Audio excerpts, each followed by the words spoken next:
Time now for The Real Estate Connection with Stephen Theard, a realtor and certified probate and real estate specialist. Whether you're a first-time homebuyer or a seasoned investor looking to downsize, move up, or refinance, this program is for you. A house in the middle of our street. Something tells you that you've got to move in the middle of our... From probate sales to landscape design to home repairs and maintenance, this is your weekly look into all things real estate. Now your host for The Real Estate Connection, Stephen Theard. Hey everybody, welcome to another episode of the Real Estate Connection podcast. Hey, welcome. I hope everybody is enjoying this mild summer that we're having here in California. And I just want to thank you again for joining me, Stephen Theard, your real estate broker, on another episode of the Real Estate Connection. California DRE number 017000019, as I will be shamelessly plugging myself during today's program. Anyway, welcome to the show. Thank you for joining me today. Let's jump right in. So today I pose to you a simple question. Should you buy a house or buy a truck? Well, that's right. That's what I said. Should you buy a house or should you buy a truck? Now, you may think this is funny, not a serious topic, or just the title to a country song. However, there are some quality investment strategy truths to be learned in walking through this very question. So let's walk through it and see what we discover. Hey, if you're new to the podcast and you've never watched before and you just happen to be catching me live on Facebook, hit that thumbs up button, like and share, create a watch party. And if you're on YouTube, hit that like and subscribe, especially if you think the title of this podcast today is interesting. Should you buy a house or should you buy a truck? This is just one of the many typical topics that we go through in the Real Estate Connection that I think you'll find useful and helpful. So go ahead and subscribe on YouTube and hit that like and share button on Facebook and send to your friends if they want some quality information about real estate. And hey, if you want to be notified about every time there's a new podcast, send me an email right now at info@realestateconnectionradio.com. That's info@realestateconnectionradio.com with your name and your email address, and I'll be happy to add you to my podcast distribution list, as you can find me on Podbean and Apple Podcasts. So don't miss another podcast. Now, with that being said, the question of the day is, should you buy a house or buy a truck? Now, believe it or not, many Americans are facing that decision right now. It is in the news how there are a shortage of chipsets to be installed into Ford's new F-150 line of full-size trucks. Now, if you're unfamiliar with the F-150, it's one of the most popular trucks in the country. You see it every time you're driving around, and their platform has improved over the years. And with their new EcoBoost hybrid system, you can get really good gas mileage on a full-size truck with lots of towing capacity and an onboard generator that can actually power your house in a power outage. So, the decision as to whether or not to buy a truck or a house is something that many people may be contemplating right now. So, with the chip shortage out there, the Ford F-150 has become a luxury vehicle based on price. So the base price is anywhere from $37,000 to $48,000 for this truck, and can quickly climb up to $70,000 to $90,000 with a la carte add-ons. So if you've seen a fully loaded F-150 Platinum with EcoBoost, you know that somebody rolled that bad boy off the lot and paid anywhere between $70,000 to $90,000 for it. And if you go and customize it with any additional add-ons after it leaves the dealership, you could be driving a $100,000 vehicle. So many people need or use trucks for their business or lifestyle. So the question may become, Should I buy that truck or purchase a new home?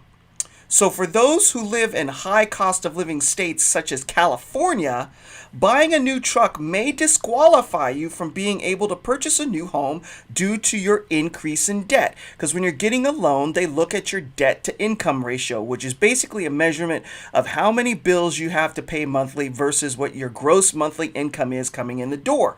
And if it's too high, it can disqualify you from buying a house. Also, buying a new truck may disqualify you from being able to purchase a home due to spending a good portion of your down payment. So when you're in California, right, and you're buying a truck, and say you've been saving up and you've been really good about it and you want to buy it for cash and you have $70,000 in the bank to plunk down on a brand new F-150, that could pull away from your down payment to buying a new house, right? Because $70,000 is hard to save, and if it goes out the door in all one chunk, that may delay you from purchasing a home. Not to mention California high sales taxes and registration fees on top of the initial truck purchase. So for those who live in a lower cost of living state, the question is completely different. It's not about buying the truck with those issues. It's buying a truck with other issues. So buying a truck in a low cost of living state may very close come to the entire purchase of a home or condo, right? So if you're living in Alabama, Kentucky, Mississippi, or whoa, we've had a malfunction on the screen. Woo, I've never had one of those before in the middle of a show. So anyway, we're just going to keep on rolling and we'll go with the natural background, which is my American flag. All right. So if you are living in a low cost of living state, right? Like Alabama or Mississippi, right?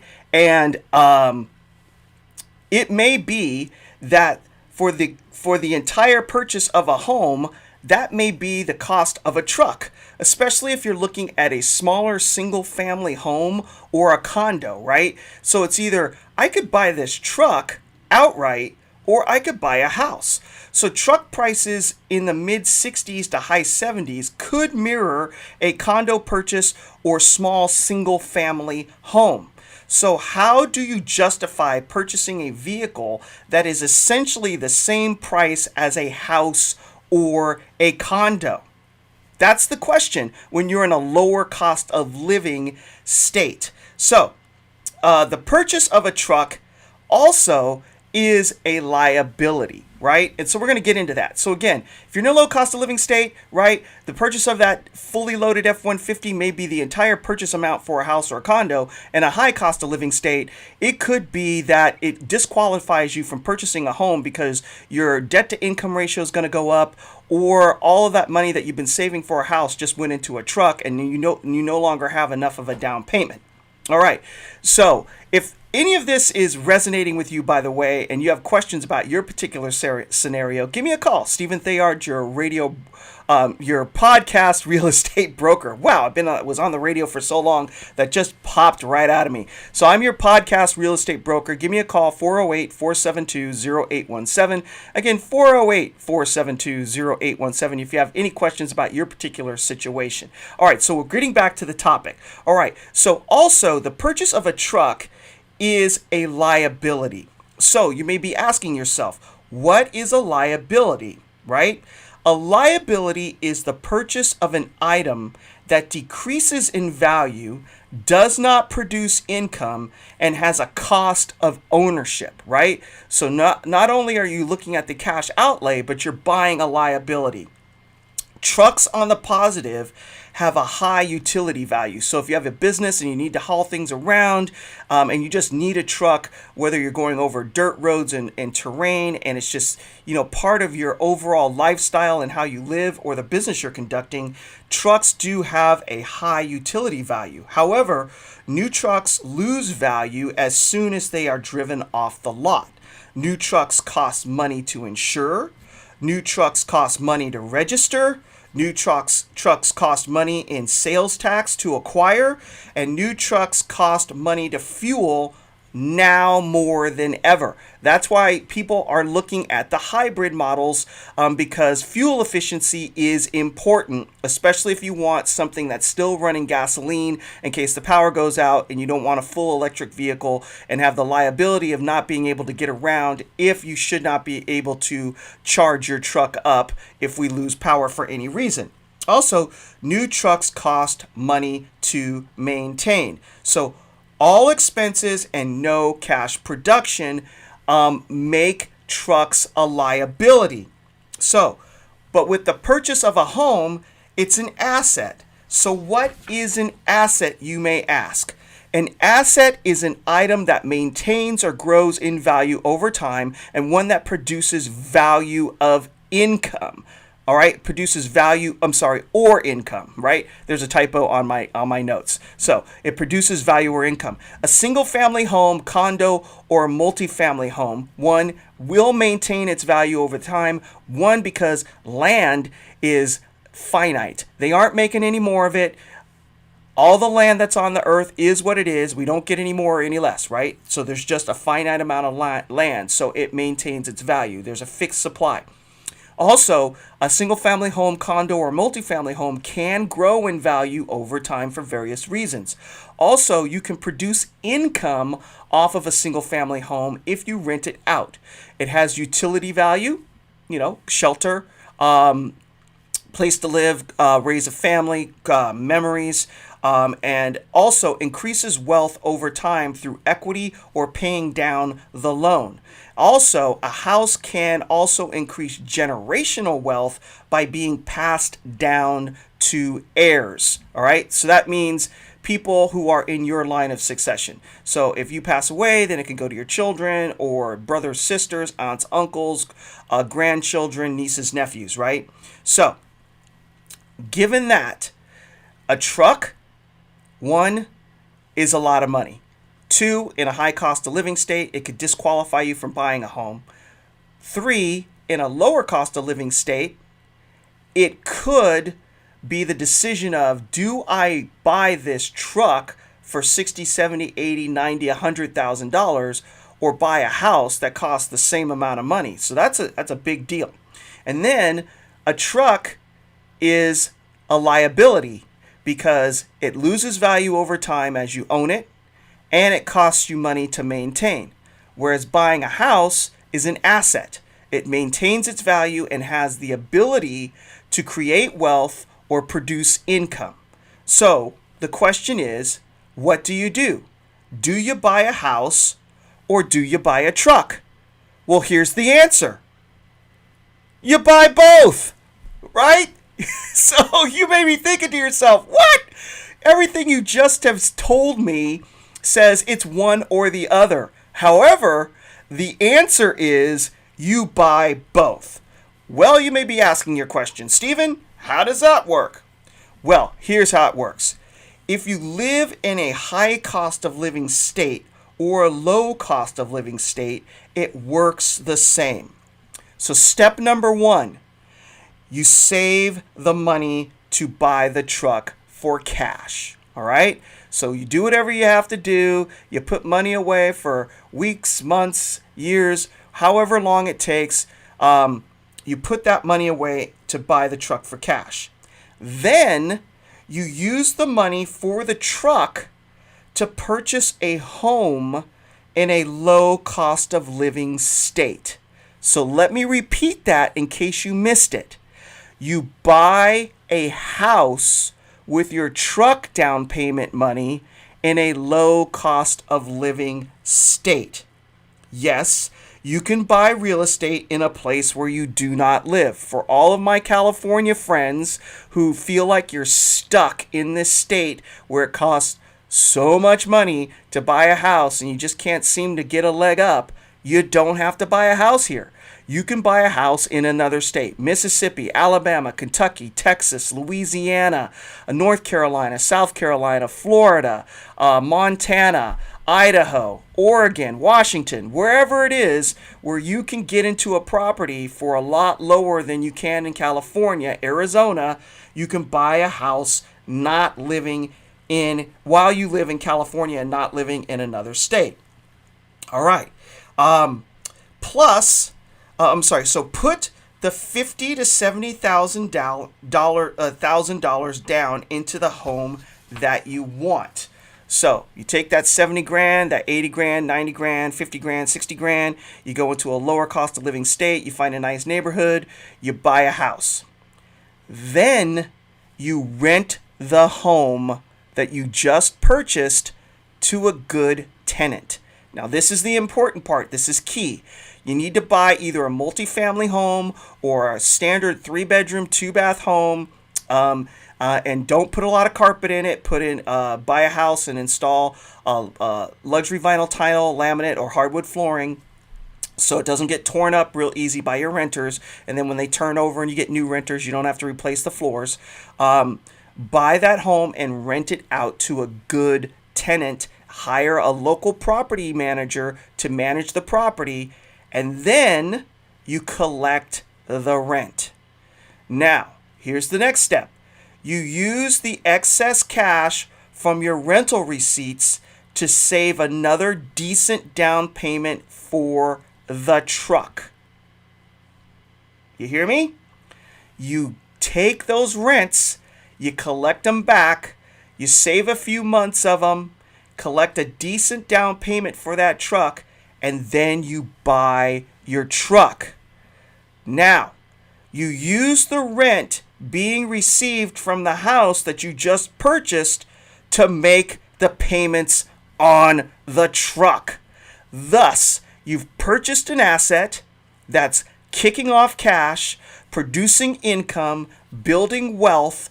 You're paying down the loan on the equity every month, and you use the excess from the difference of paying down your mortgage on the house, because you put a really big down payment on that house with the truck money, so your mortgage is super low. Then that extra money, you use that to make your truck payments. And now you have an asset and a truck. All right, so if you guys have any questions about this strategy and you want help maybe implementing it, give me a call. 408-472-0817. Your real estate broker podcast person, Stephen Theard. Woo, I couldn't get it out of my head today. California DRE 0170019. Again, California DRE number 0170019.